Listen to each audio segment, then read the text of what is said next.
Hello, എന്തിനാ ഇങ്ങനെ വിഷമിച്ചിരിക്കുന്നത്? എന്തൊക്കെ ചെയ്തിട്ട് അങ്ങോട്ട് രക്ഷപ്പെടുന്നില്ലേ? അതാണോ? ഓക്കെ, എനിക്ക് മനസ്സിലാവും നിങ്ങളെ. എത്ര കഷ്ടപ്പെട്ടിട്ടും എത്രയൊക്കെ സമ്പാദിച്ചിട്ടും ഒരു സമാധാനവും ഇല്ല, മണി കയ്യിൽ നിൽക്കുന്നില്ല, റിലേഷൻഷിപ്പിൽ പ്രോബ്ലംസ്, അങ്ങനെ പലതരം പ്രോബ്ലംസ്. മൊത്തത്തിൽ ആകെ കുഴഞ്ഞു മറിഞ്ഞ് എന്തൊക്കെ ചെയ്തിട്ട് അങ്ങോട്ട് ശരിയാവണില്ല എന്നുള്ള മൈൻഡിലിരിക്കുവാണോ? എന്നാൽ നമുക്ക് ഇവിടെ നിന്നൊരു യാത്ര പോയാലോ? നമുക്കെല്ലാം ശരിയാക്കി നമ്മുടെ ലൈഫ് ഒന്ന് കെട്ടിപ്പടുത്താലോ? സൂപ്പറായിരിക്കില്ലേ? അങ്ങനെയാണെങ്കിൽ നിങ്ങളിന്ന് എൻ്റെ കൂടെ കൂടിക്കോ. ഈ വീഡിയോ മുഴുവനായിട്ടും കേൾക്കണം. കാരണം ഈ വീഡിയോയിൽ പറയുന്നുണ്ട് ഫസ്റ്റ് സ്റ്റെപ്പ്, അതായത് നമുക്ക് ജീവിതത്തിൽ രക്ഷപ്പെടാനുള്ള ബേസ് എന്താണെന്ന് ഞാൻ പറഞ്ഞുതരാം. അതിനായിട്ട് 3 കാര്യങ്ങളാണ് നമ്മൾ ശ്രദ്ധിക്കേണ്ടത്. ഇത്തിരി പ്രയാസമൊക്കെ ആയിട്ട് തോന്നും, കാരണം നമ്മുടെ സ്വഭാവമല്ലേ മാറ്റണ്ടേ. First, stop blaming.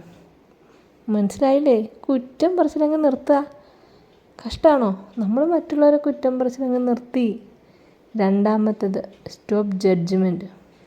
ഒരാളെ വിധിക്കാനോ അവരെക്കുറിച്ച് അത് പറയാനോ ഇത് പറയാനോ നമുക്ക് അവകാശമുണ്ടോ? ഒന്ന് ആലോചിച്ച് നോക്ക്. നമ്മളെക്കുറിച്ച് പറഞ്ഞാൽ നമുക്ക് സങ്കടം വരില്ലേ? അതുപോലെയല്ലേ നമ്മൾ മറ്റുള്ളവരെക്കുറിച്ച് പറയുമ്പോഴും. മൂന്നാമത്തെ കാര്യം, സ്റ്റോപ്പ് ക്രിട്ടിസൈസിങ്. അത് തന്നെ, ഓരോരുത്തരെ വിമർശിക്കാനും ഓരോരുത്തരെ കുറ്റം പറയാനൊക്കെ അവകാശം നമുക്കില്ല. നമ്മളൊരു കാര്യം ചിന്തിച്ചാൽ മതി, നമ്മളെപ്പോലെ തന്നെയാണ് മറ്റുള്ളവരും. കുറ്റങ്ങളും കുറവുകളും ഒക്കെയുള്ള മനുഷ്യർ. അപ്പം നമ്മളെന്ത് ചെയ്യുക? നമ്മൾ ഇന്നു മുതൽ അങ്ങ് തീരുമാനിക്കുന്നു ജീവിതത്തിൽ രക്ഷപ്പെടാനുള്ള ഫസ്റ്റ് സ്റ്റെപ്പ് വെക്കാൻ. അതായത് stop blaming, stop judgement, stop criticising. Okay അല്ലേ? അപ്പോൾ അടുത്ത സ്റ്റെപ്പുമായിട്ട് അടുത്ത ദിവസം കാണാം. Okay, by.